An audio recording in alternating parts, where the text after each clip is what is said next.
Okay, so good morning. We have Gareth and Sive joining this session this morning, and I'm going to get them to introduce themselves a little bit, but I've known Gareth through different overlapping areas of our work for the last few years, and Gareth and Sive both work with CoLove, and they can tell you a little bit more about that.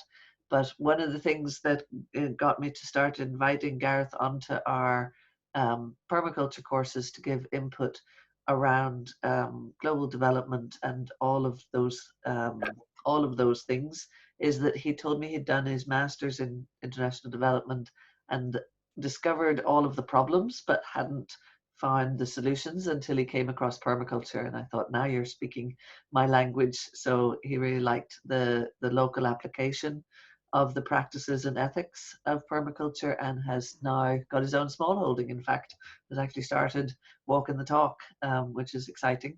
And Sive is a trainer and facilitator in global education. She also is working with CoLove. She has a strong commitment to and an interest in decolonial practices, which is something both Hannah and I have been talking a lot about, how we decolonize ourselves and the pedagogies that align to that. So you're both really welcome this morning to our presentation online in these times. And Sive, I might get you to follow up and introduce yourself a little more, and Gareth, and then we can get you to start sharing your presentation, which I'm looking forward to this morning. Thank you, Susie, and that's so nice to hear. That you have that. Sometimes we say decolonial, people are like, oh, what is that? But then you obviously have some connection to it already, and have kind of begun to think about it already, or even incorporate some of the texts and practices into your own work. So that's already exciting. And thanks very much for this opportunity this morning to be in conversation with my dear colleague and friend Gareth around these questions, which we explore inside and outside the bounds of work in CoLove, which is a real gift. I suppose through our conversation, maybe the listeners will get a sense of my own work and the ideas and concepts that I'm trying to practice or incorporate into my practice as educator. So I don't think I'll say much more than that, and only just I'm looking forward to the conversation. So yeah. That's great, thank you. And Gareth, and you might actually say, Gareth, what is CoLove? Because I've assumed that people know what it is. So CoLove is the Organisation for International Development Workers and Volunteers, and so we've been operating since 1975, and it's been traditionally been people who've lived or worked in other parts of the world coming back to and share and trying to make this connection between the local and the global, and the inequalities that are happening all over the world, and how they're both linked and directly connected to how we live our lives here in Ireland, but also how the inequalities in Ireland are also linked to inequalities elsewhere. And so everything we do is we try to frame it in this thing called development education or global citizenship education, and it's about going deeper into and looking at the root causes of the problem. And as you said, Susie, yeah, so I've worked in development education in different organizations for the last over 10 years, and yeah, and I did experience this frustration of that me and Sive have talked about a bit about, like, you know, these are all the problems, but actually then how do you create alternative ways, alternative systems? And then and that led me to permaculture, and I was excited, and still I'm very excited and still very passionate about it too, but it's kind of like a spiral thing as well, I think, because the more you go into that, then you realize actually not shortcomings, or I wouldn't even call it a shortcoming, but it's more just blind spots that we all have when we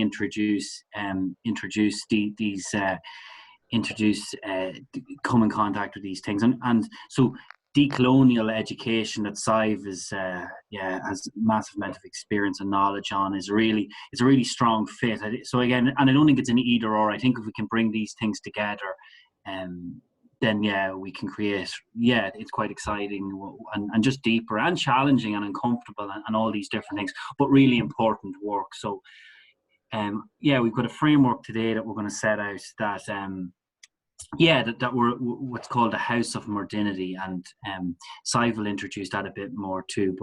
But it's essentially 8 pictures that we'll go through and explore, and then try and make the connections between decolonial education, the house that Modernity built, and permaculture, and how it connects to permaculture.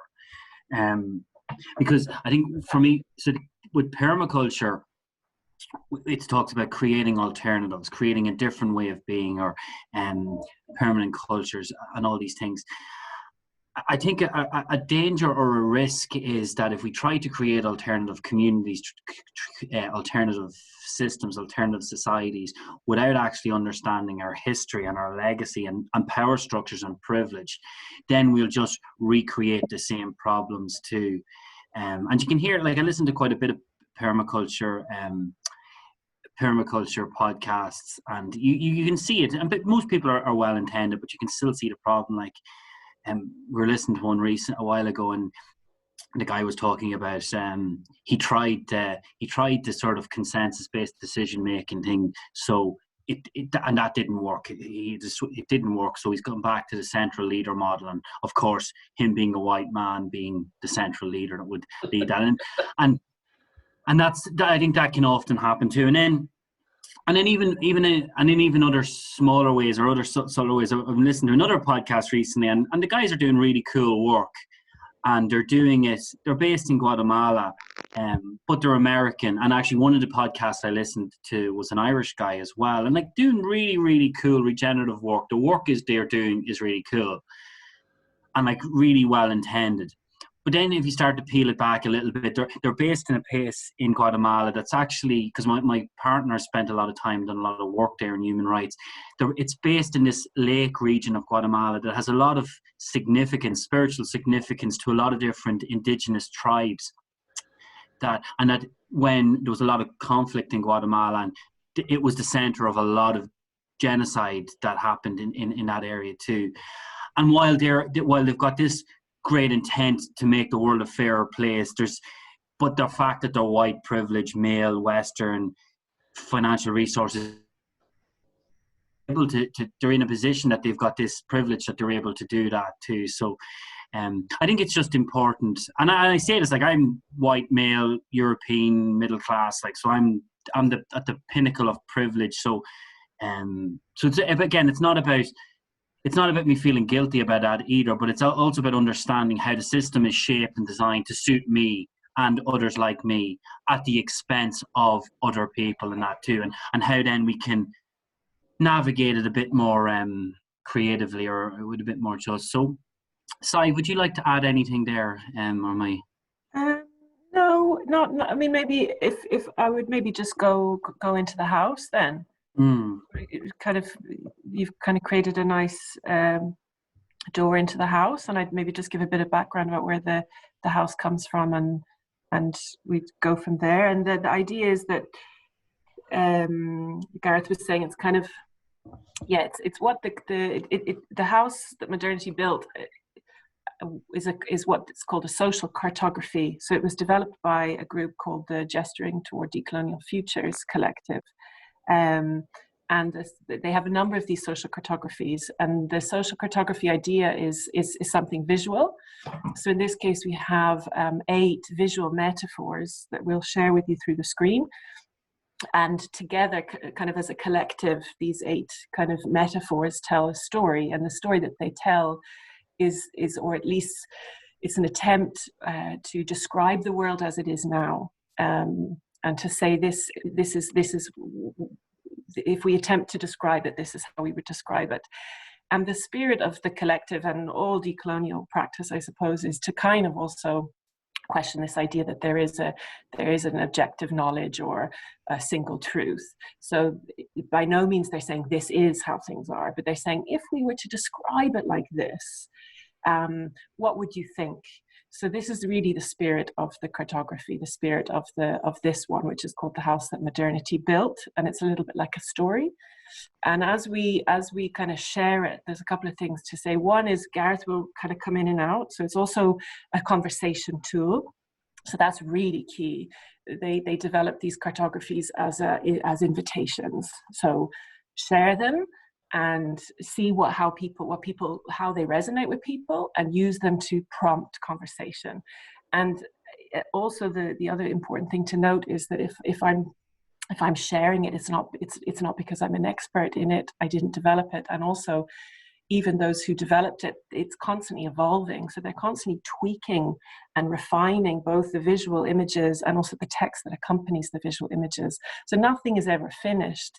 And this is maybe the 5th or 6th time that I'm sharing it. And it's always for myself to think about how this is a re-examination for me of the same thing. Now let me look at it again. Now let me consider it again with other people. So this is the idea of the house and the social cartographies that this collective produces.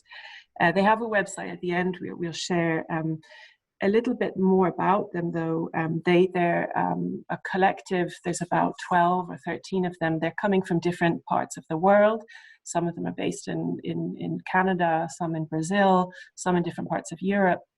And they would describe themselves as activists, academics, scholars, community leaders, a whole range, maybe more than even one of those hats at the same time. And this particular cartography that they developed, it draws on or mobilizes scholarship and lessons from Indigenous communities, Black communities, also decolonial scholarship, and practices, and really interestingly, which is what you'll see, psychoanalysis.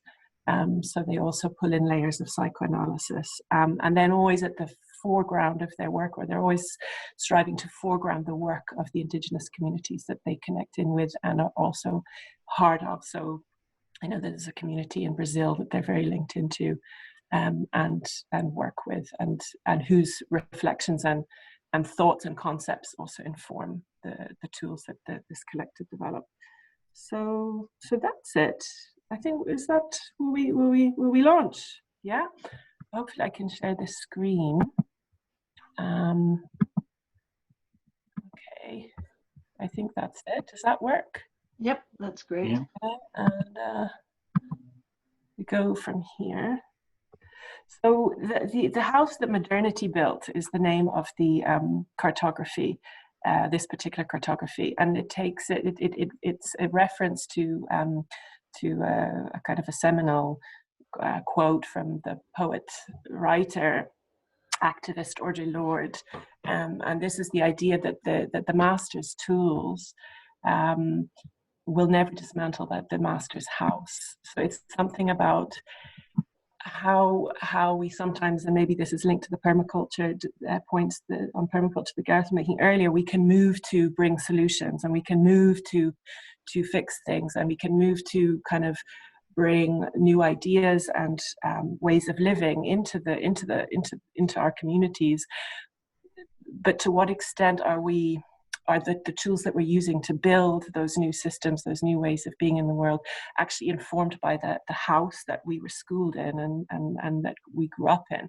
And can we kind of detach ourselves from that a bit and examine that a bit before charging ahead? And if we did examine those questions, and those questions are about ourselves, how we are in the world, how we think about the world, then maybe what else might we be able to imagine? And also, if we don't examine the way we've been schooled by the system as part of the process of re-envisaging and enacting a new way of being here, then maybe we'll actually run into problems. Likely we will. These efforts will not change things so far. So this is the idea of the house, and it's the house that Modernity built. So there's 8 visual metaphors that kind of make up the cartography, and this is the first one. So we'll go one by one. We'll take one, and then I'll add a second, and add a third, and add a fourth. And Gareth, do come in and out. This is maybe the 3rd or 4th time that Gareth and I have played with this and conversed around these same frames. So the house. So what is this house? So it's a house. We live in the house, and the house is sitting on the planet.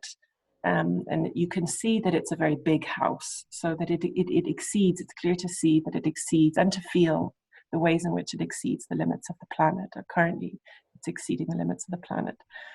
The house has a structure. So it has a foundation floor, and that foundation floor is really key. And again, this is the description that the collective has kind of has developed as this conversation starter. So they're suggesting, and they're saying that this floor is premised on this notion of separability. So that is that we are separate from the earth. We are not interwoven with the earth as human beings. We are separate from it. We have stepped out of that kind of understanding that we're part of it, and we have distanced ourselves. And in distancing ourselves, we conceive ourselves also as kind of managers of the earth, managers of the soil, managers of nature, and also then obviously capable of controlling and harnessing kind of wealth and prosperity from this earth of which we're not part but master of. So this is a real foundation floor. You have two foundation walls then, the nation state, which is this idea of bounded territories that confer, that have liberal systems and confer rights upon citizens in exchange for responsibilities. And the other foundation wall is universal reason based on enlightenment, so thinking that goes back 400 years, and that obviously also was supporting colonial enterprises and the global modern world that we see today, 500 years on. And then at the roof, you see global capital. So maybe in the past, this might have been a socialist system or a kind of industrial capitalist system. It's now shareholder financial capitalism, and this is the roof of the house. So that's the rough sketch of the house that we could consider ourselves as part of and living in. There's a second layer to this then, and this is the hidden costs. So there's a lot that goes on. The house is built and it's maintained and it's sustained, and there's a certain level of comfort, security, certainty that people derive from the house. But there's a huge cost that's paid for this maintenance of the house. And what's interesting, the collective is interested in this intersection between unsustainability and historic and ongoing violence. And this is where it becomes interesting, I think, also from a permaculture point of view, that unsustainability is, in terms of kind of, I suppose, climate breakdown and so on, soil degradation and food systems, it's linking this and interested in the interface between this and violence that's both historical and ongoing. So there's a lot that happens every day. There's costs that are being incurred every day in order for this life and for this system that we're part of to continue to reproduce itself. So some of that is poisoning of waters, poisoning of lands. Other features of these costs would be maybe preventable famines. So those famines have to happen in order for the system to kind of to go on. It's not like the famine is happening as somehow separate from the system, but it's actually kind of a byproduct of the system.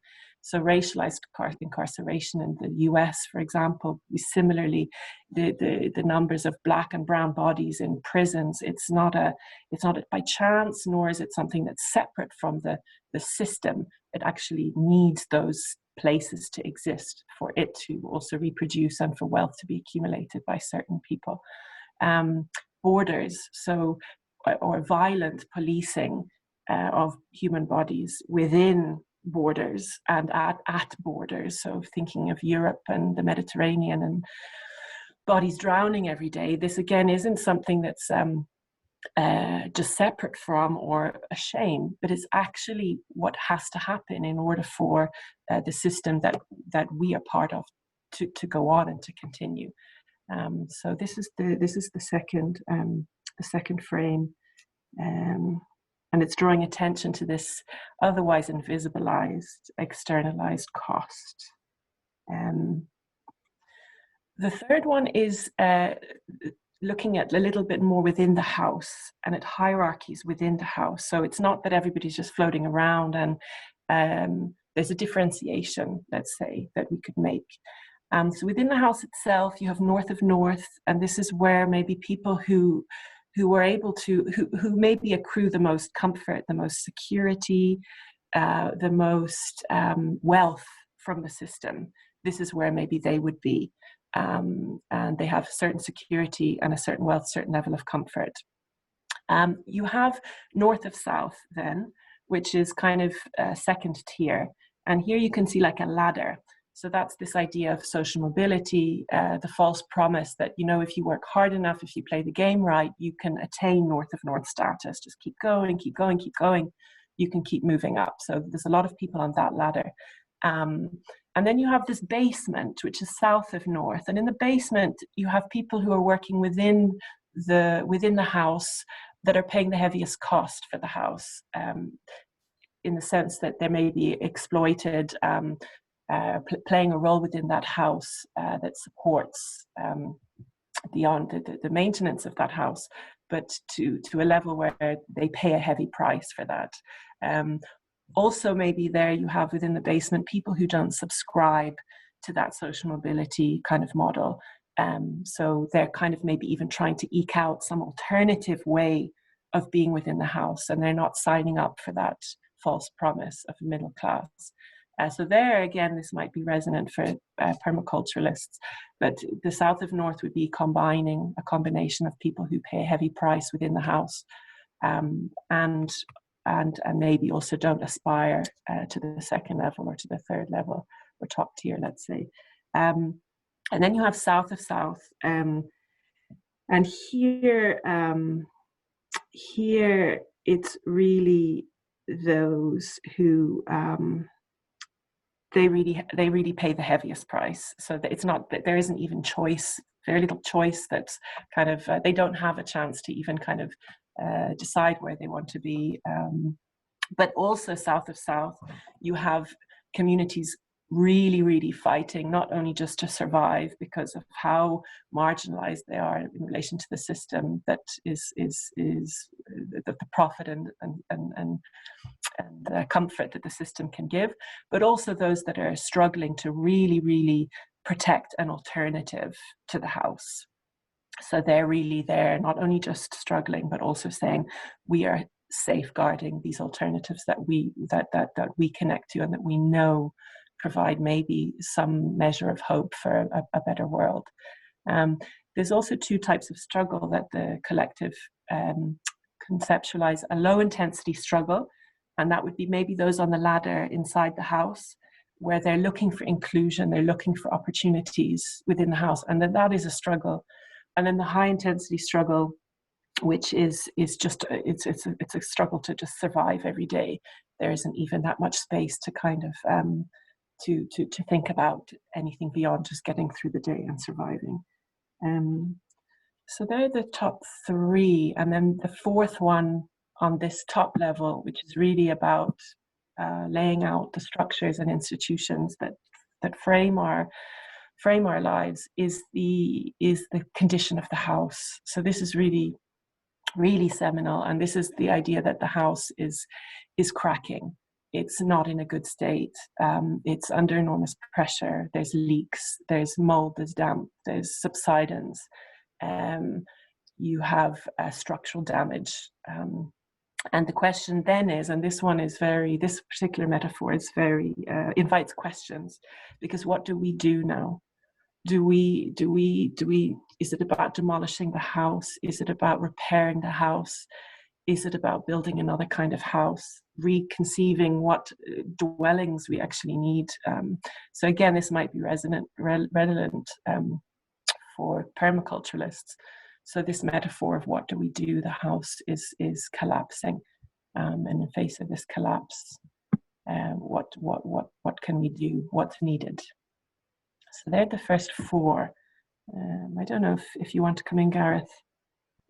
Yeah, so I think the visuals are really good, and just to sort of again connect it back to permaculture, because I think with permaculture there's the three ethics of earth care, people care, and fair share, and clearly these are connected. These connect with each three of them, but I do think that sometimes the one that's kind of missed a little bit or misunderstood or done it a bit of is the fair share. So we think, okay, people care, let's look after people. Earth care, let's look after the earth.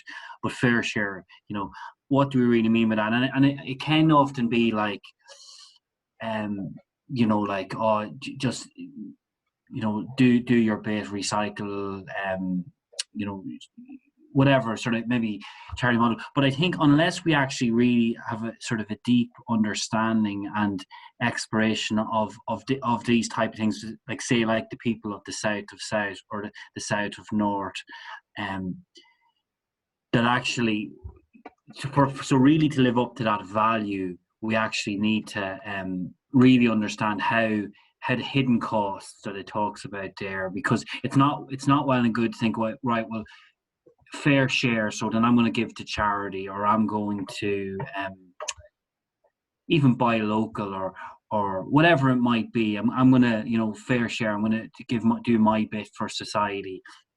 If we don't really understand all, like, and we probably can't, to be honest, which in some ways the society is shaped in such a way that you know, we probably, there's so many invisible factors that are both supporting and oppressing us in different ways, that it's possibly hard to see them all. But at least beginning to explore and to think deeper into, like, actually, how do I benefit from the house? So we as and the four of us on the call here this morning are all white, Irish, European. So how do we benefit as well as, you know, I'm sure we suffer in other ways with it too, but how do we benefit from it, and what are the hidden costs of us living in Ireland do we extract on those, and other people, like different sides, like people in direct provision, travellers and that too. So really understanding how our life is subsidized by other people in the system, I think, is important.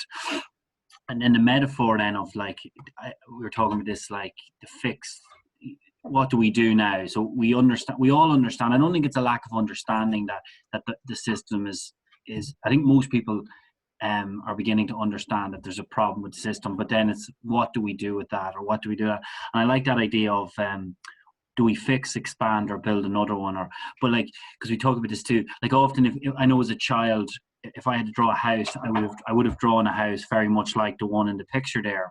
But who's to say that house needs to be there? Like, maybe we can reimagining other structures. Like in Carraig Dulra there, you have the straw bale barn, and it's a circular building. Like, that's not the type of structure that I would think of if I had to draw a house. You know, tiny house movement, bomas of the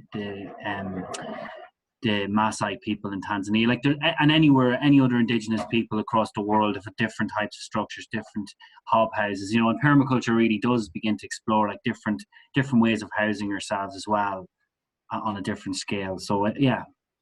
Mm-hmm.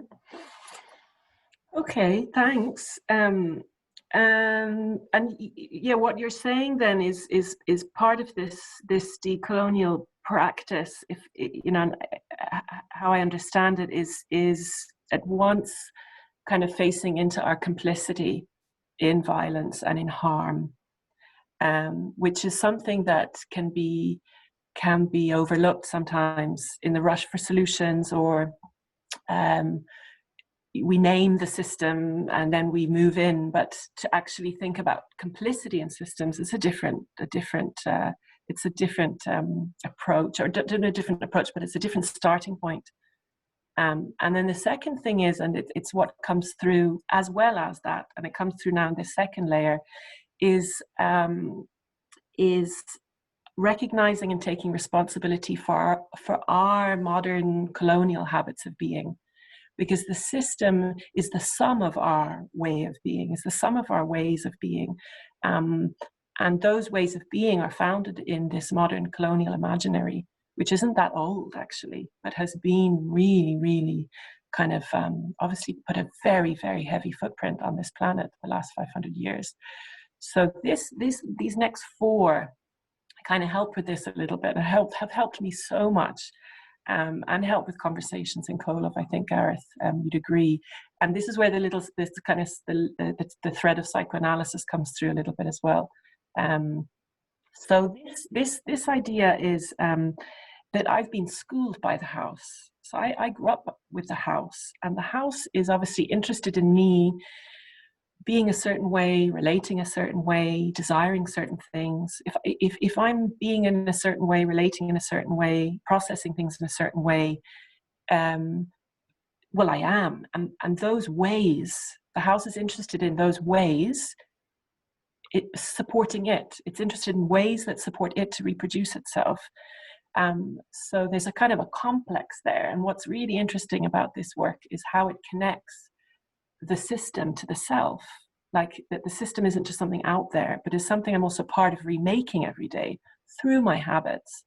And those habits, like Gareth was saying, it's not necessarily about feeling guilty and correcting oneself, but noticing, recognizing, taking responsibility for.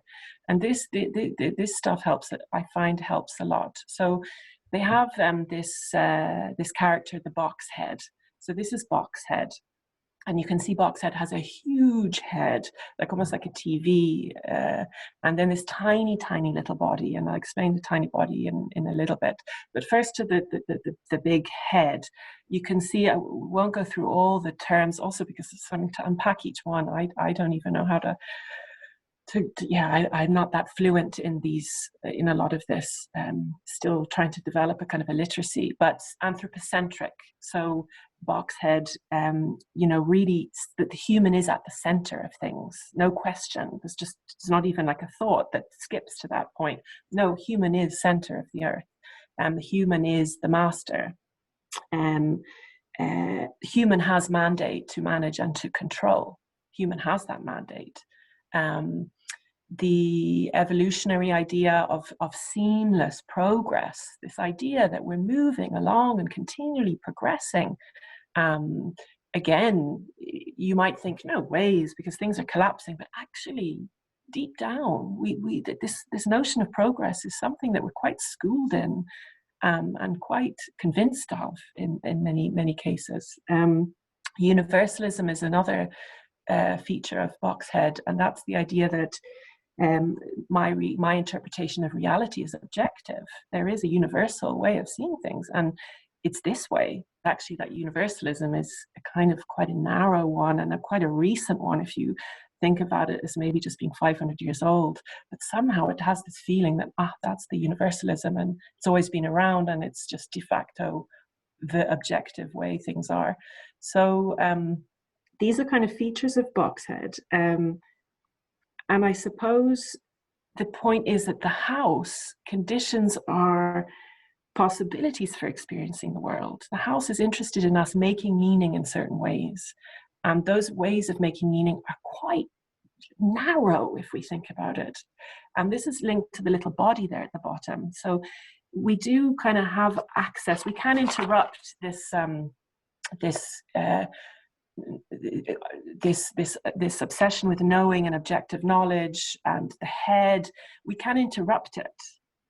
It can be interrupted through kind of sensual, embodied, aesthetic forces that are gestured there in the brackets. But we don't tap into that very much. And when I say we, that's a whole, because that might be kind of in the back of people's head, who is this we, who is this we? That's something to kind of, for yourself to tease out. I can't, we is something to problematize also. But I suppose those who would identify as having been schooled in the house, within the house, and possibly within that kind of north of south part of the house, but without wanting to kind of box it too much. But yeah, this little body, where there's this possibility to interrupt this ostensibly very dominant but narrow way of making meaning, is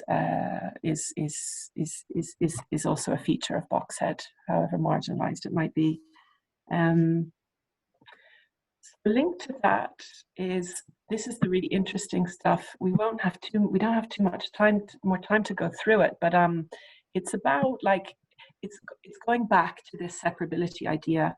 So if we're separate, if we consider ourselves as not interwoven with the earth, so we're not thinking ourselves as interwoven with the soil, with the worms, with the birds, but actually separate from and master of, it becomes problematic, because if we're interwoven with, then we have an intrinsic value, right? We have an intrinsic worth because we're part of the system and we're needed in the system.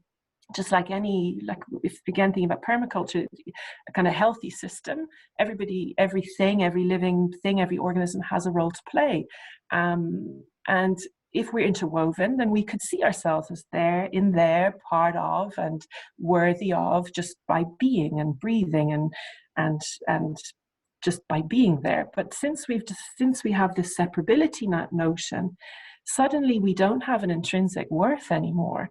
We're not just worthy and by virtue of our existence. We have to prove that we have a value. We have to prove that we can bring extra value. So this is where things get tricky, because obviously hierarchies of value kind of seep in, because some humans maybe are able to advance more than others, but also we push away a fear. So we're fearful of living lives that don't have meaning, of living lives where people would judge us as not having lived a meaningful life, or not being as worthy as them or as worthy as others. And these are kind of existential fears, I suppose. Another fear is, I suppose, if we believe we're interwoven with the earth, then we wouldn't have so much a fear of death, because, well, we pass on, we decompose, and we nourish, we feed back into the soil, and we come, that whole idea of composting and supporting new life would be at play. But instead, with the separability, there's not just this sense of fear of not being considered worthy or valuable, but also this fear of dying and fear of pain that's associated with that fear of pain, fear of loss. And you get these existential fears that accumulate from this idea of the separability. And from those fears, obviously, those are fears that the house then benefits from. The house is interested in those fears because it can mobilize those fears to redirect us toward ways of being and ways of relating that profit or enable the reproduction of the house. So if I'm for example, if I have a fear of impermanence, if that existential fear is there, becomes an anxiety or an insecurity, and then I seek comfort. I seek, okay, what can I do to feel a bit better about that? And then maybe I seek out or I desire control, I desire coherence, I desire or I attach to this idea that we can control kind of and engineer the present and the future.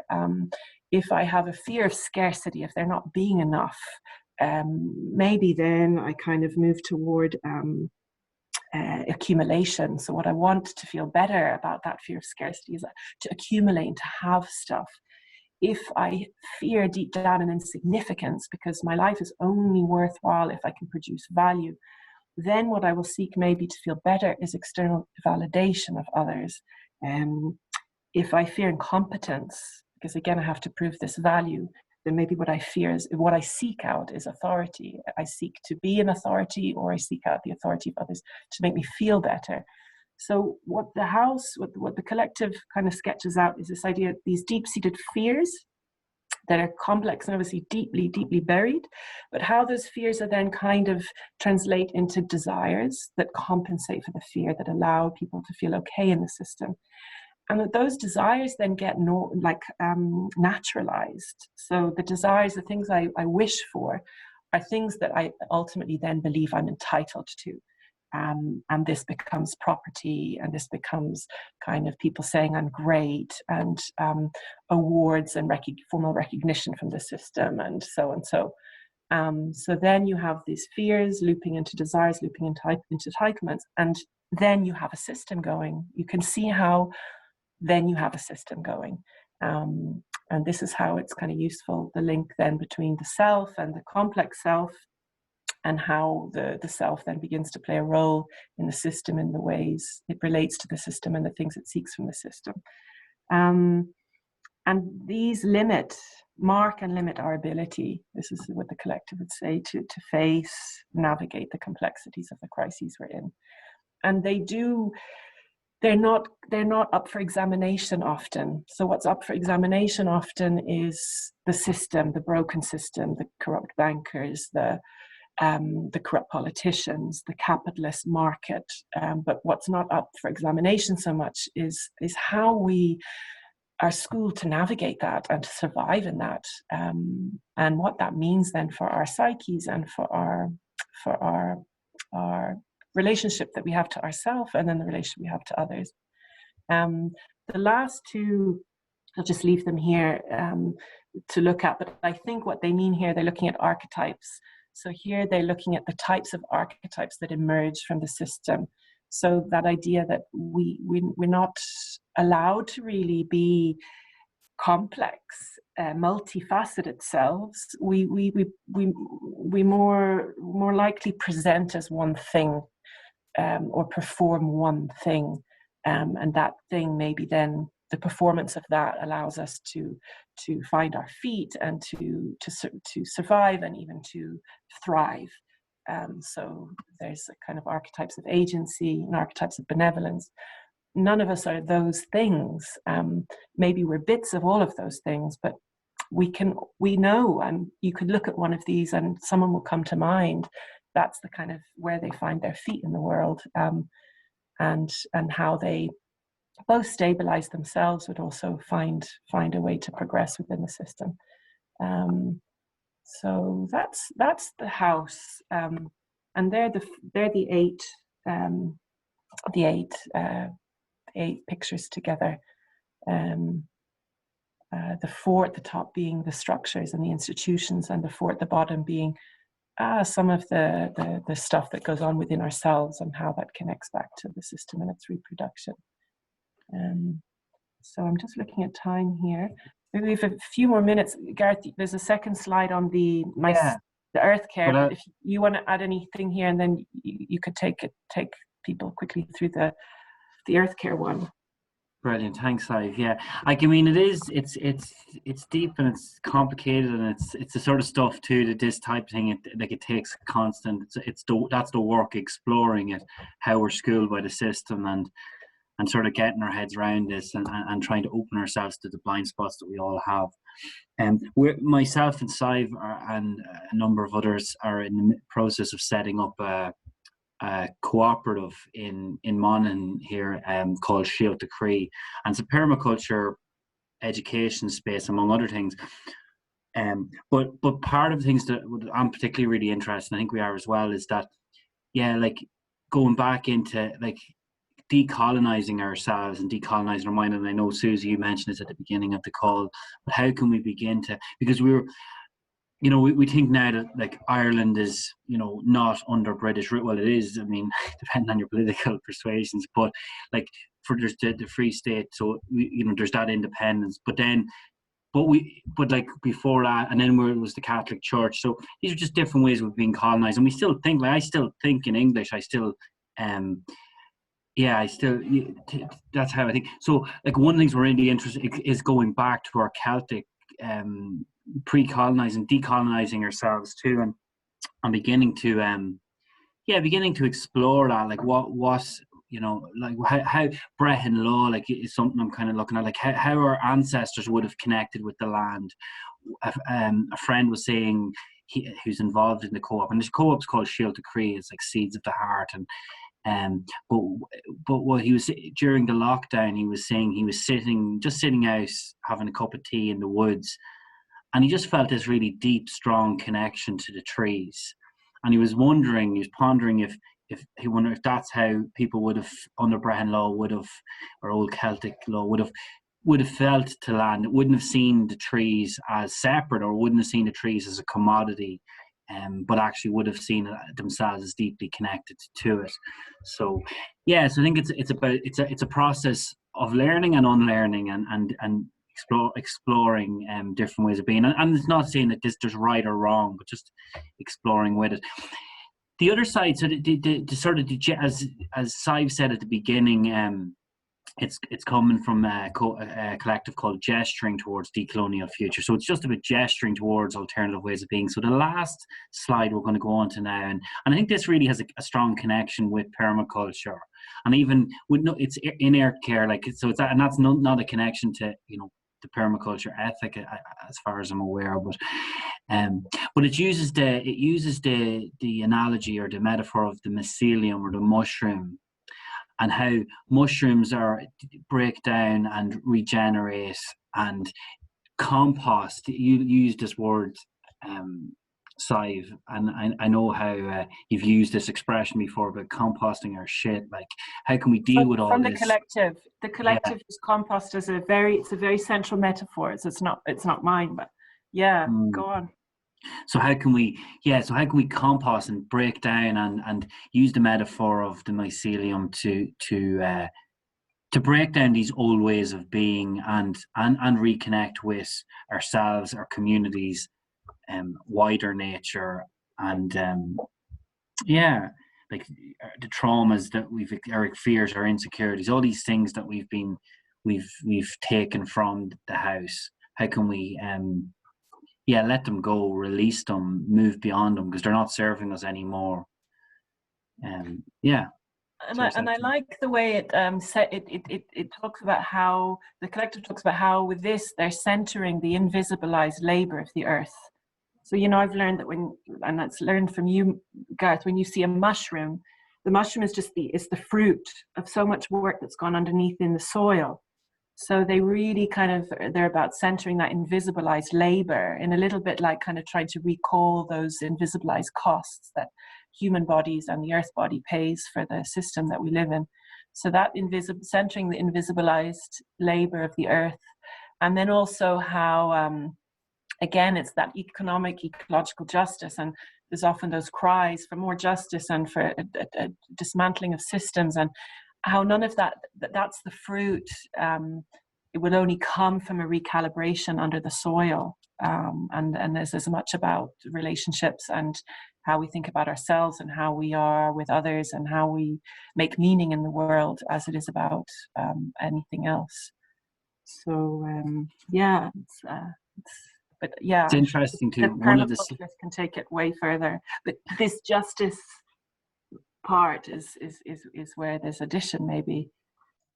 It's also interesting. We were looking at a film the other night about and it's called Fantastic Fungi, and it's about mycelium and that too, and it was talking as well about how, because again, one of the slides on the house is I think therefore I am, very logical, but actually what they're finding out now is the mycelium connects trees, and trees actually can communicate with each other, and if a tree is going to die, it actually passes on its nutrients, its carbon to its offspring around its area too. So but we can't see that, so we don't count it as a valuable in its own right, without what we benefit from trees. Like what we should plant trees because they give us oxygen, but rather than them having life having a right to exist in its own right. And then just before this Q&A then, maybe, I don't know, Susie, if slides could go up, but there was a couple of questions there people could journal on maybe after the hour. So what is resonating with you from the cartographies? How might we begin to imagine, practice alternative and more just formations of existence in the context where the house appears to be crumbling? So those are just things people could journal on, jot down now, maybe if you have a pen and paper, and take away with you, because like Gareth said, it takes a lot of time for this stuff, if you're interested in it or if it has resonance, to land, and it doesn't even ever land. It just continues to land and to kind of swirl around and compost. You compost it, but think of it like that. If you feel it has resonance for you. So these questions and sometimes writing on them can sometimes help with that, help with the landing. Or the sense making for yourself. And then here's just a link to the collective itself that we drew on. So there's some specific links on their page to some documents, but the main site is decolonialfutures.net, and there's tons of tools and examples of practice there. So yeah, that's it. I'll stop sharing now and see if there's any questions, or there's something in the chat there. So no, I think Hannah might come back on for questions as well. We don't have other learners listening in, so it'll be myself and Hannah to just really questions and dialogue on all of the you've presented so far. And I found it certainly very stimulating for myself. I think it always is when you open these kinds of conversations. It becomes both challenging and exciting. There's something for me always that's exciting about compost, to be honest. I think it's an interesting thing that at all the permaculture gatherings, from the very first one, I remember as we worked in a flat, non-hierarchical structure. From the beginning, we just had working groups that would say, okay, we need a working group, I think, for the compost toilet. We'll need a working group for something else. And in no other circles could I imagine that there were too many people volunteering for the composting toilet. And I do think that's an interesting metaphor, and I often use that metaphor about actually that's people willing to take care of their own shit. And that just speaks multitudes to me around, because mostly we want other people to take care of our shit. And so I think that's, I like all this going into the compost and the what is underneath. And also we place a huge emphasis and have another presenter during the course, getting into the soil. And I've been teaching about the soil as a cultural element almost from the beginning of my work in school gardens, community gardens, and permaculture gardens. And one of the things that we love about Dave, who teaches our soil now, is that we've always shown the pictures and the images of the life within the soil.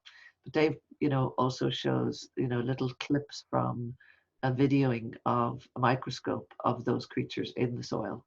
And it's like the difference between people who watch a safari and start getting a little connected to the big mammals that they can relate to, whether that be a whale or a dolphin, or cheetah as a top predator and so on.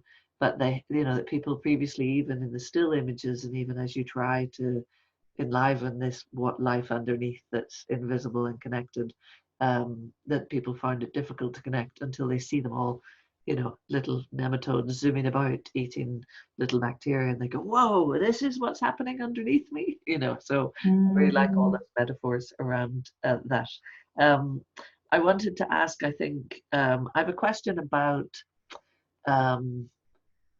these as kind of bridging metaphors and bridging tools as we undo and regenerate something. Because I was reading, well, I was a couple of things. One, my own experience is that I feel it to be a huge advantage that I have a number of things that would be within the capitalist system listed as very unuseful and in fact disabled, for that system of value, because I couldn't perform in areas, and that's true across members of my family. So that I particularly escaped in primary school up to kind of age 11. I found it difficult to talk, and I found it even more difficult to read and write. And I feel like I got to escape the house of learning for a longer period. And I also had family that threw us out the back into nature. And so, I spent a lot of time later, I think, looking for my own indigenousness, because I couldn't find it in Western culture, but I'd experienced it in childhood. And so I felt a strong, and I think it's an interesting one in Ireland, that we're talking about trying to reconnect to something that we are white indigenous people. That's a kind of unusual phenomenon in the world, that we're colonized and our language and cultures eroded, and our connection to from the Druidic traditions back to even the Noth and the Stone Age traditions of being indigenous peoples, and then the waves and waves and waves of difference. Like we kind of like stopping at the Celts and saying, oh yeah, we're Celtic, but actually, you know, it goes further back and further forward. But until there was, you know, all the stories of invasions, if you like. And I'm curious about that because I think it's an interesting piece as we do this decolonizing work in a European context as white people. And you know, like I had an experience in Glendalough a few years ago with people who worked with they were from Lakota tribe, and they worked with their own youth and other youth across America in transformative education, and they ended up through an Irish connection with a man who worked on their reservation coming to Ireland and providing training for community workers and youth workers in Ireland along with their youth and Irish youth.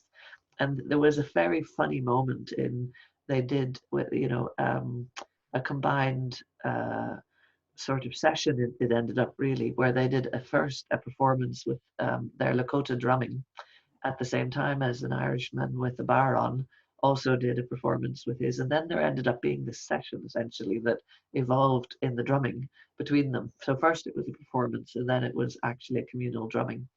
And the man who was the bar on Claire said to an audience something that felt edgy and risky for him to say, which was, you know, when we watched the cowboy and Indian films as children, we were always rooting for ye.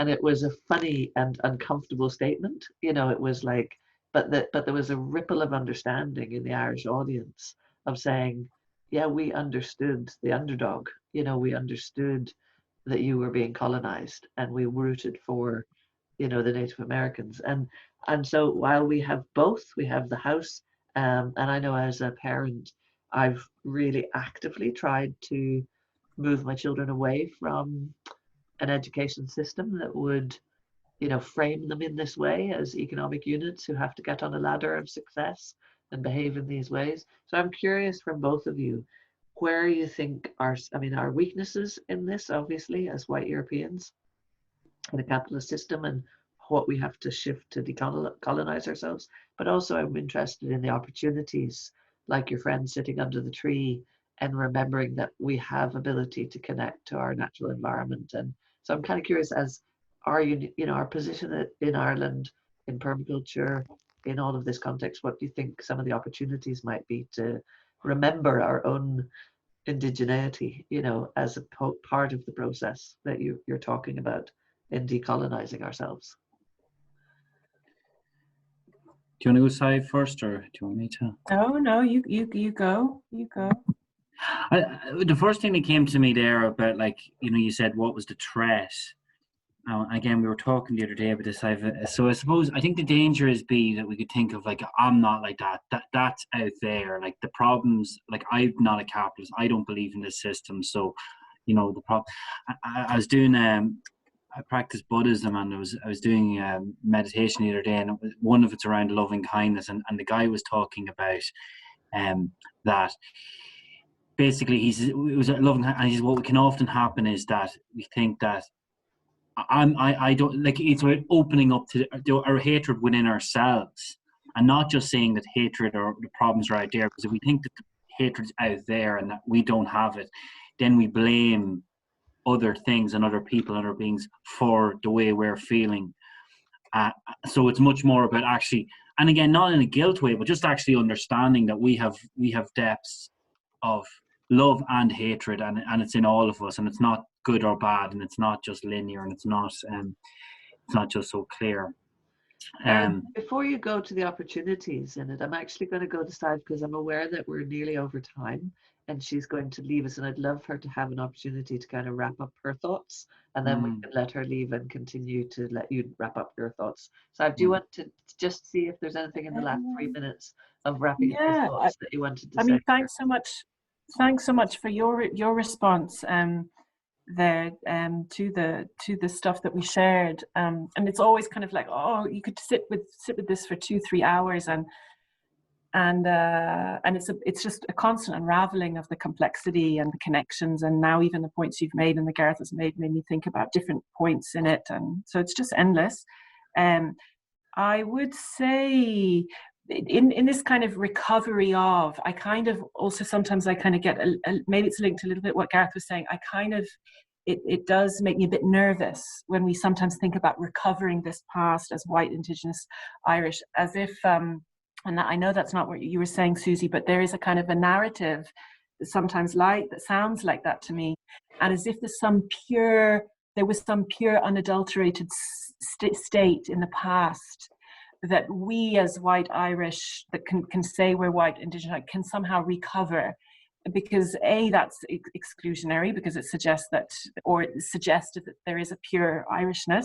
So what does that mean for people who are here, who maybe we would not put into that box, or who can't easily claim that same box? So there's that kind of like, it makes me feel a bit nervous sometimes. And with environmental movements, there is those threads in the environmental movement sometimes, and I think that needs examination. And then the other thing is, like, what I like about the decolonial stuff is the multi-layered cells. So this is what Gareth was saying. Like, I'm both maybe originated from the Celts 1,000 years ago, but I'm also a product of a modern Ireland.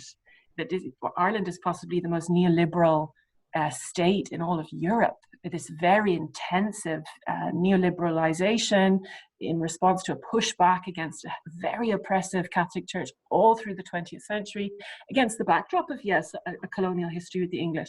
So there's many layers in there. I also, myself, my father was a colonial administrator with the British government for all his working life. We lived outside of Ireland, and my grandfather worked in India. He was a jute merchant, and they made huge money off jute in what's now Bangladesh. Became very wealthy. So there's no one who's untainted, and also there's no one who's incapable of accessing wisdom. The wisdom and I suppose recovering the kind of capabilities we need to navigate the complexity that we're in and the mess we're in. So maybe that's what I would say. And again, just as a way of pointing to the value of this stuff for me, the value of the decolonial practice and texts and pedagogies. It's just an endless source of it's a salve. It's almost like I find it like a salve. It's like an ointment, medicine. But you have to find your own medicine in it. It's not going to say, here's the solution. Okay, here's how to be a good person. It's actually going to say, no. How about re-examining that idea that you're a good person?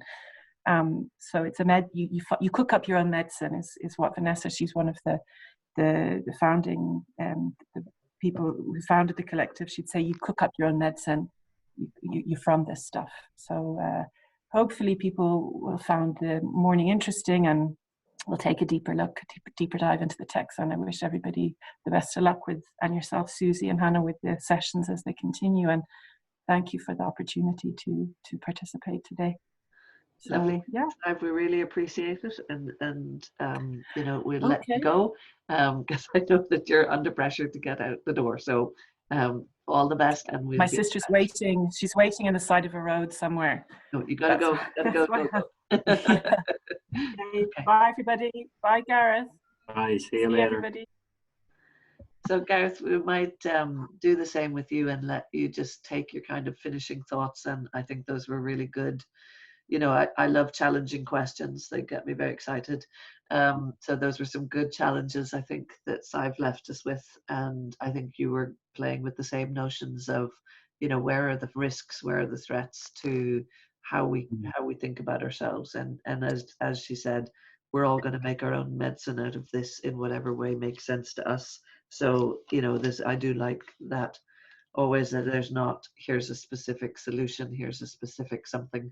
I think in design practice, we think the same way. It's like you could take, one piece of land and you could have, 500 designers with different intentions, and they would make a different design on that piece of land. So, I think it's similar with this. It's like the design of our thinking is equally diverse. So have you any finishing thoughts? And Hannah, if you have anything you wanted to ask Gareth before we finish up, but we're kind of getting up to quite long now, and I know for people sitting through it, we don't want to leave it too long. Yeah.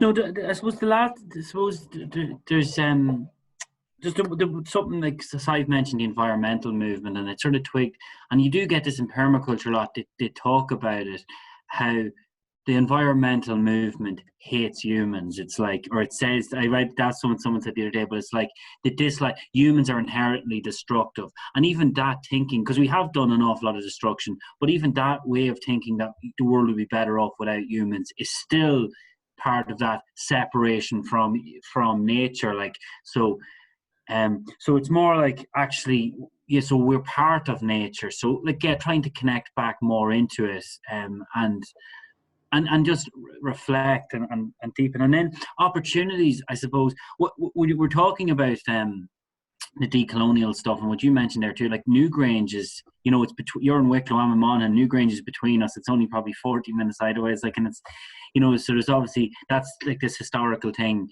connecting. But meditation as well, I think, is really important.